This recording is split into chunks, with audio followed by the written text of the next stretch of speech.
Alright, here we are at the very last video that's focusing only on the transform node class. Now that we have the ability to find nodes, let's go ahead and put that to good use in some sort of very quick logic that will allow us to validate the name of a node we're wanting to create. At this point, basically what we need to do is lock things down such that there is never the possibility of having two nodes exist anywhere within any hierarchy with the same name. We want every name to be unique. So what we need to do is go back to the public constructor area, and we'll just set up a simple validate name string variable, and then we'll from there walk through all of the nodes that exist and see if the name is there or not. And if the name is not there, then we'll use that name. If the name is there, then we'll append a number starting at the number 2. But check this out. We need to then verify that this new name, so let's say I wanted to name something ball, but a ball already existed in the scene.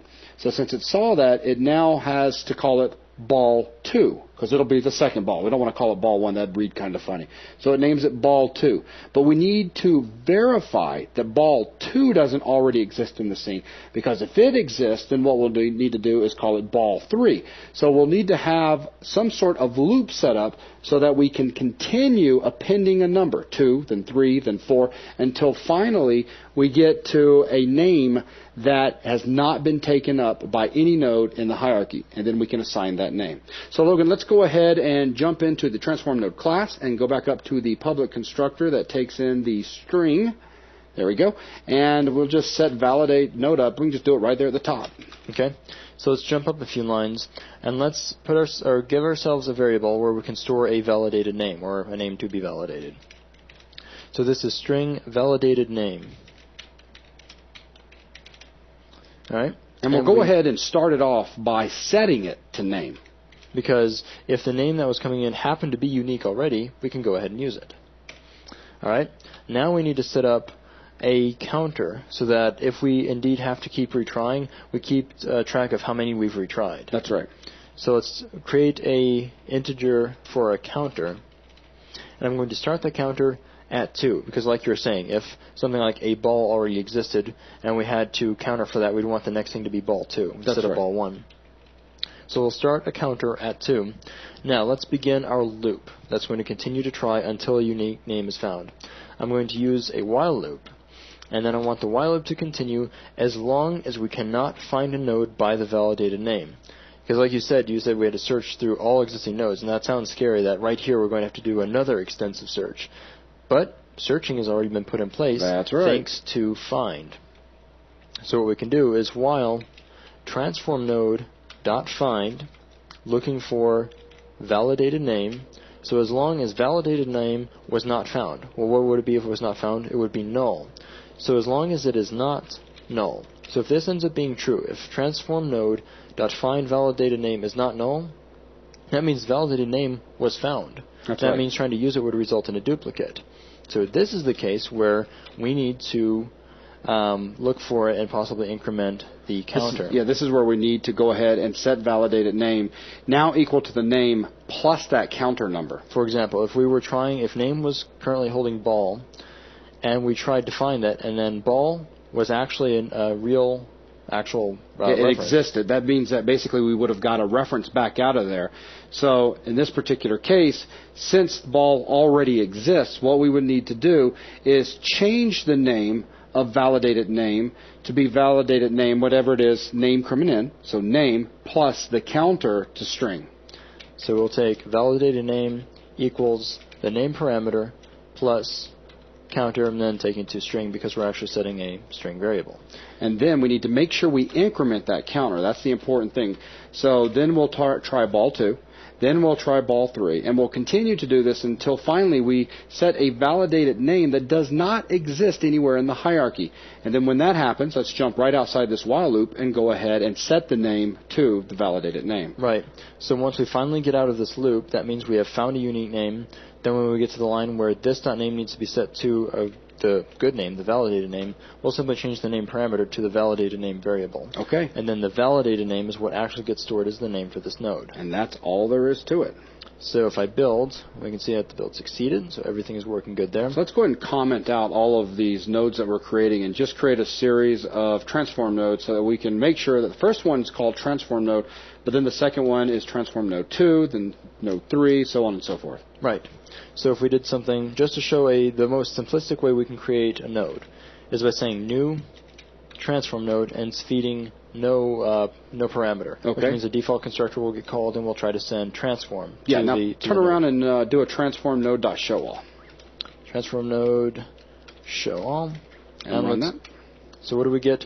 One transform. All right, so now let's go ahead and set up a loop after that first one. That's going to walk through like 10 times. Okay. So set up, let's do a simple for loop. So I'll do for, I'll hit tab twice to bring up the template. So we could say for int I is equal to 0 until it's less than 10. That sounds good. And then if you want 10, we'll have to do 0 to 9 to get 10. But either way, well, while I is 10. less than, yeah. I got you. So let's go ahead and just do new transform node in there. New transform node. So this will give us 10 plus the first one that we created. So we should see transform node, then transform node 2, 3, 4, 5, 6, 7, 8, 9, 10, 11. Let's go ahead and run it. Ooh, look at that. So transform node and then transform node 2 through 11. So our validate name code is working correctly. So this is very handy. So at this point, anything that we try to, if we try to, let's turn around and group two of these things together. So if we wanted to, let's say right after or right before the show all. Right. So let's go ahead and... We need to save a reference to some of these so that we can get back to them, because right now we're just kind of losing them. We could use find if we wanted to. Yeah, we could use find, but that might become a little bit too convoluted for some people. Let's do this. Instead of all that, let's go back to the example that we had above. So you want to comment this one? We'll just go ahead and delete that. Right. That was good enough. So we indeed proved that creating transform nodes would make would utilize the validate code. All right. So let's bring all of our previous example back in. And let's delete out a whole bunch of these testing after, just so that we can kind of reduce some of the code. So you want to reduce it back to the original? Yeah. So take all of the reparenting tests. Do you want to take out the finding as well?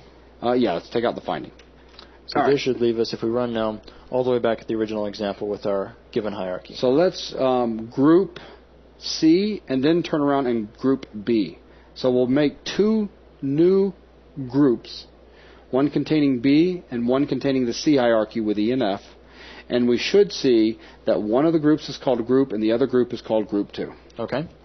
So let's take node, was it B and C or C and D? It's going to be B and C. All right, so let's take node B, and actually this is a grouping operation. It's transfer node dot group node B. Okay. And then we turn around and group node C. Because if you remember from the grouping code, grouping always creates a transform node called group. All right, let's go ahead and run it. And let me get one more show all so we can see. Oh, yeah, good point. The result. All right. And check it out. So name validation is working fantastic. So group contains group B, because that was the first one we did. The next group can't be called group, so it's called group 2. And it contains C. Fantastic. That's exactly what we were looking for in regards to the validating name functionality. Anything you want to add to that, Logan? Nothing comes to mind. Again, it's proving that the architecture is actually holding up quite well now. Now that validate handles both transform creation and group creation, and I mean everything's working very easily. And find is actually being used as a support method now to validate. Validate uses the find functionality so that we don't have to rewrite an entire network search. Exactly. So with that, that's going to wrap up the focus on transform nodes, and it's time for us to shift focus over to the shape node class. So that is going to wrap up this video. Thanks a lot.